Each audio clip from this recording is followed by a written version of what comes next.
నమస్తే అండి. నేను డాక్టర్ సౌమ్య, మైత్రిశ్రీ ఫర్టిలిటీలో కన్సల్టెంట్గా చేస్తున్నాను.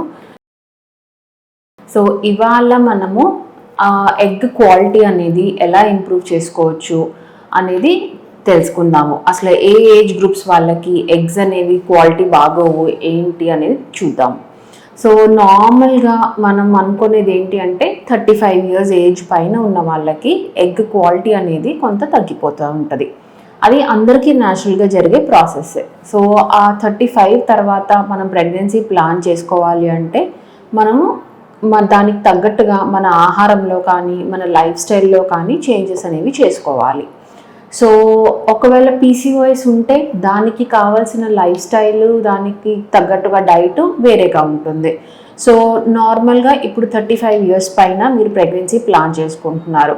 సో అలాంటప్పుడు మనం తీసుకోవాల్సిన డైట్ ఏంటి అంటే ఇట్లా omega-3 ఫ్యాటీ యాసిడ్స్ రిచ్గా ఉన్న ఫుడ్.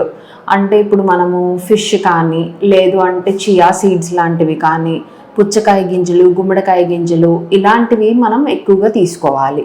సో దాంతోపాటు అట్లాగే వేరే ఇంకా ఆకుకూరలు కానీ, నట్స్, మనం తీసుకునే బాదం పప్పు లేకపోతే వాల్నట్ ఇట్లాంటివి. సో ఈ నట్స్ కానివ్వండి, మనం తినే కూరగాయల్లో కూడా మనకి ఆకుకూరల్లో మళ్ళీ పాలకూర ఎక్కువగా తీసుకోవాలి.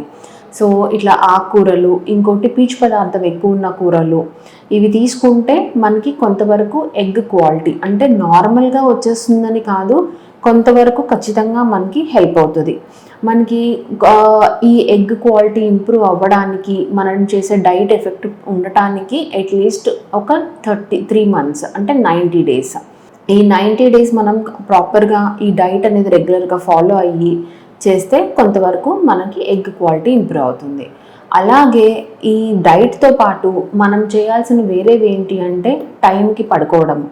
ఎక్కువ లేట్గా కాకుండా కొంతగా ఎర్లీగా పడుకొని పొద్దున్నే కొంచెం తొందరగా లేచి, సో అట్లీస్ట్ మనకి ఒక 8 hours స్లీప్ అనేది ఉంటే మన బాడీ సైకిల్ అనేది రీసెట్ అవుతూ ఉంటుంది.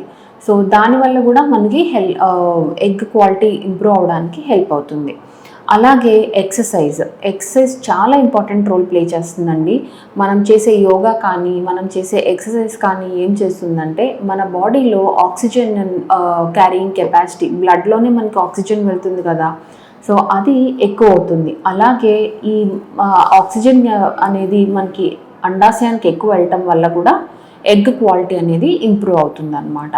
సో ఇది మనం ఇవి అన్నీ కలిపి చేసుకుంటే మనకి మోస్ట్లీ రిజల్ట్ అనేది కనిపిస్తుంది. ఎగ్ క్వాలిటీ ఇంప్రూవ్ అవడానికి అవకాశాలు ఉంటాయి. సో అలాగే నెక్స్ట్ పీసీఓఎస్ ఉన్న వాళ్ళు ఎలాంటి డైట్ తీసుకోవాలి అంటే, పీసీఓఎస్ ఉన్నప్పుడు మనకి యూజువల్గా మనం చూసే సిమ్టమ్స్లో ఏంటి అంటే కామన్గా ఒకటి ఇన్సులిన్ రెసిస్టెన్స్ అనేది ఎక్కువ ఉంటుంది. సో నాకు ఇన్సులిన్ రెసిస్టెన్స్ ఉందా లేదా అని ఎట్లా తెలుస్తుంది అనుకుంటే, మనకి యూజువల్గా ఇక్కడ మెడ దగ్గర ఒక నల్లగా మెడ నలుపు రావడం మొదలవుతుంది. సో మెడ నలుపు వస్తుంది అంటే కూడా మనకి ఇన్సులిన్ రెసిస్టెన్స్ ఉంది అనేది ఒక సంకేతం అన్నమాట. సో అందుకని పీసీఓఎస్ ఉన్న వాళ్ళు ఏం చేయాలి అంటే, మామూలు వైట్ రైస్ కాకుండా బ్రౌన్ రైస్ కానీ, కినోవా కానీ, మిల్లెట్స్ కానీ, ఇవి అన్నం బదులు ఇవి రిప్లేస్ చేసుకుంటా మనము డైట్ని మార్చుకోవాలి. సో మనకి షుగర్స్ అనేవి పెరగకుండా ఉండే డైట్ మనం తీసుకుంటే మంచిది. అలాగే నేను ఇందాక చెప్పిన నార్మల్ నట్స్ కానివ్వండి, సీడ్స్ కానివ్వండి, ఆకుకూరలు ఇలాంటివి తీసుకోవాలి. ఇంకొకటి ఫ్రైడ్ ఫుడ్స్ అంటే మనం వేయించిన దుంపలు కానీ, లేకపోతే వేపుడు కూరలు కానీ, లేదంటే బయట మనం కొనుక్కు తినే చిప్స్ లాంటివి కానీ అలాంటివన్నీ ఆపేసేయాలి. దీంతోపాటు మనం సహజంగా ఎండాకాలంలో అందరం చేసేది గబాలను ఒక కూల్ డ్రింక్ తీసుకొని తాగడము. సో ఆ కూల్ డ్రింక్స్లో మనకు వచ్చే బెనిఫిట్ ఏమి ఉండకపోగా మనకి మళ్ళీ షుగర్ ఓవర్లోడ్ అనేది అవుతుంటుంది.